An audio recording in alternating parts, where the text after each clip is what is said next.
జై జగన్మాత దేవి బగళాముఖి. ఓం హ్రీం బగళాముఖి సర్వదుష్టానాం వాచం ముఖం పథం స్తంభయ జిహ్వాంకీలయ బుద్ధిం వినాశయ హ్రీం ఓం స్వాహ. ఓం హ్రీం బగళాముఖి సర్వదుష్టానాం వాచం ముఖం పథం స్తంభయ జిహ్వాంకీలయ బుద్ధిం వినాశయ హ్రీం ఓం స్వాహ. ఓం హ్రీం బగళాముఖి సర్వదుష్టానాం వాచం ముఖం పథం స్తంభయ జిహ్వాంకీలయ బుద్ధిం వినాశయ హ్రీం ఓం స్వాహ.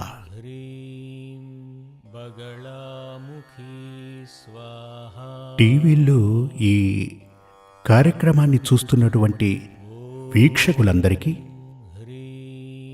పలు రకాల ప్రశ్నలు, ఇది చూసిన వారికి వారి మనసులో ఏర్పడ్డ ప్రశ్నలకు, అంటే వాళ్ళ ఇళ్లల్లో జరిగే సంఘటనలను బేస్ చేసుకుని ప్రశ్నలను ఉత్తరాల ద్వారా ఈ సూర్యమంగళానికి పంపించి అడగటం జరిగింది. వాటిల్లో చాలా ముఖ్యమైన ప్రశ్నలకు, అంటే ఇటువంటి ప్రశ్నలు చాలామంది మనసుల్లో ఉద్భవించుంటాయి. అలా ఉన్నటువంటి ముఖ్యమైన ప్రశ్నలకు మాత్రమే కొన్ని సమయాలలో నేను సమాధానమిస్తుంటాను. ఇప్పుడు ముఖ్యమైన కొన్ని ప్రశ్నలను కొందరు అడగటం జరిగింది. అవేమిటంటే, జాతకంలో యోగబలం ఉండి విడాకులు తీసుకోవటానికి కారణం ఏంటి అని అడగటం జరిగింది. అంటే జాతకం చూసే కళ్యాణం జరిపించారు, కానీ వివాహం రద్దయింది. దానికి కారణమేంటి అలా అని అడిగారు. ఇలాగే ఇదివరకు చాలామంది ఇలాంటి ప్రశ్ననే అడగటం జరిగింది. ఆ ప్రశ్నకు సమాధానం చెప్తాను. జాతకంలో యోగబలం ఉండి వివాహం రద్దవటానికి పలు కారణాలున్నాయి. ఒకటి, మీరు జాతకాన్ని చూపించిన స్థలం, జాతకాన్ని పరిశీలించిన ఆ వ్యక్తి, ఆ ఆచార్యుడు సరిగ్గా శాస్త్రాన్ని చదివిన వారు అయ్యి ఉండరు. ఇప్పుడు మనం పంచాంగం అది చూస్తుంటాం కదా, పంచాంగం. ఆ పంచాంగంలో వివాహ నిబంధనలు అని రాసుంటాయి, 10 నిబంధనలు. రాశి, రాశి అధిపతి, వశ్య, మహీంద్ర, ఇలా 10 నిబంధనలు కనపడతాయి. అంతెందుకు, ప్రతి పంచాంగంలోనూ అవి కనపడతాయి. మీరు జాతకాన్ని తీసుకెళ్లి ఒక ఆచార్యునికి అప్పగించే ముందు శాస్త్రీయ విధానంలో జాతకాన్ని చూసే, అంటే జాతకాన్ని చూసి ఫలాన్ని మనకు చెప్పే విధానం గనక అతనికి తెలియకపోతే అతను ఏం చేస్తాడు అంటే, వెంటనే పంచాంగాన్ని చేతికి తీసుకుని రేవతి నక్షత్రానికి అశ్విని నక్షత్రం ఎంతగా సరిపోతుందేంటో అందులో రాసుంటారు. దానిని చూసి ఆయన చెప్తారు, ఈ నక్షత్రానికి ఆ నక్షత్రం 8 విధాలా సరిపోతుంది, 10 విధాలా సరిపోతుంది అని చెప్పి మనకిచ్చేస్తారు. కొందరైతే మరి పర్సంటేజ్లు ఇస్తుంటారు. 75% సరిపోతుంది, 85% సరిపోతుంది అని చెప్పి రాసిస్తూ ఉంటారు. వీటిని నమ్మి వివాహం చేసుకుంటే చివరికి పెను ప్రమాదాలు కొని తెచ్చుకున్నట్టే. దానికో చిన్న ఉదాహరణ చెప్తాను. ఒక వివిఐపి నా దగ్గరికి ఆయన వచ్చి కళ్యాణానికి నన్ను ఆహ్వానించడానికి వచ్చారు, కళ్యాణ పత్రిక ఇవ్వడానికి వచ్చాడు.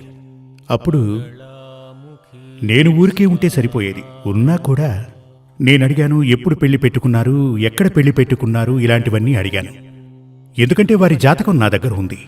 కానీ వివాహాన్ని ఫిక్స్ చేసిన కాలం, సమయం, ఆ వరుడి యొక్క జాతకాన్ని నేనెప్పుడూ చూడలేదు. అమ్మాయి జాతకం ఎలాగూ నా దగ్గరే ఉంది. మీ అమ్మాయికి పెళ్లి ఘడియలు రాలేదు, మరెందుకు వివాహం చేస్తున్నారు అని అడిగాను.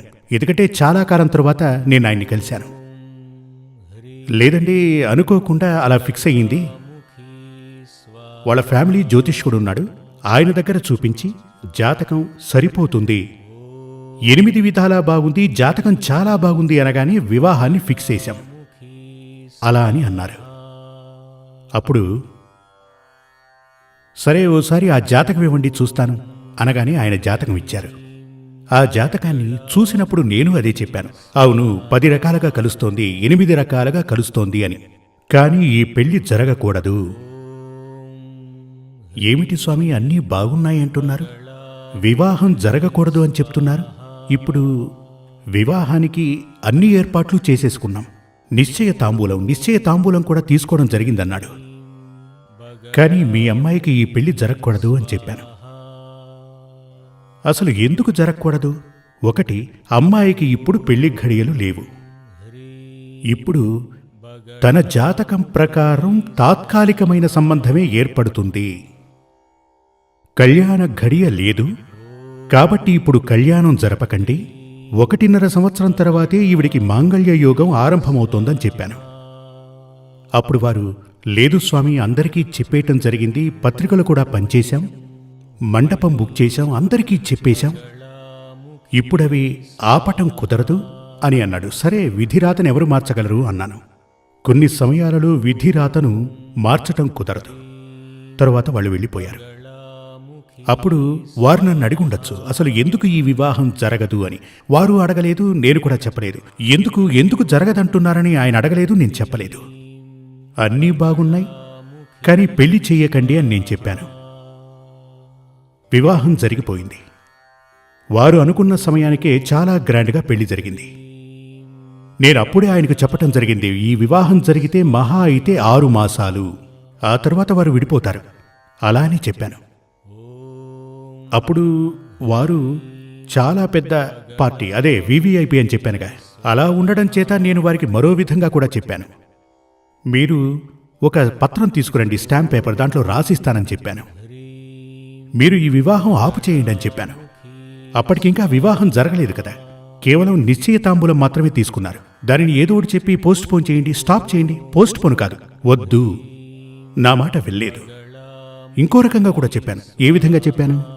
మీరు ఒక స్టాంప్ పేపర్ తీసుకురండి, నేను దాంట్లో రాసిస్తాను, మీరు దాన్ని మీ పూజ గదిలో కానీ బెడ్రూమ్లో కానీ పెట్టుకుని రోజు చూసుకోండి అన్నాను.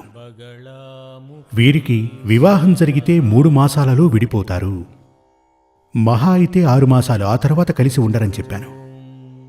ఇక్కడ మీరు ప్రత్యేకంగా గమనించవలసినది, వారి ఆచార్యులు చెప్పారు జాతకం కలిసిందని. నేను జాతకం కలిసిందనే చెప్తున్నాను, 8 విధాలా కలిసిందని చెప్పాను. కానీ ఆ వివాహం గ్రాండ్గా జరిగింది. అమ్మాయి పెళ్ళయిన తర్వాత ఫారెన్ వెళ్ళిపోయింది. 3 నెలలు గడిచాక అమ్మాయి తిరిగొచ్చేసింది.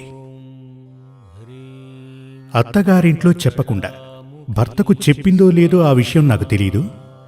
అమ్మాయి వచ్చేసింది. వెంటనే నాకు ఫోన్ చేశారు, స్వామి ఏం జరిగిందో తెలియట్లేదు, అమ్మాయి తిరిగొచ్చేసింది అని. ఏం జరిగిందో చెప్పట్లేదు, నాకతనితో సంబంధం వద్దు అని చెప్తోంది అన్నారు. నేనన్నాను, మీరమ్మాయిని ఇక్కడికి తీసుకురండి అని.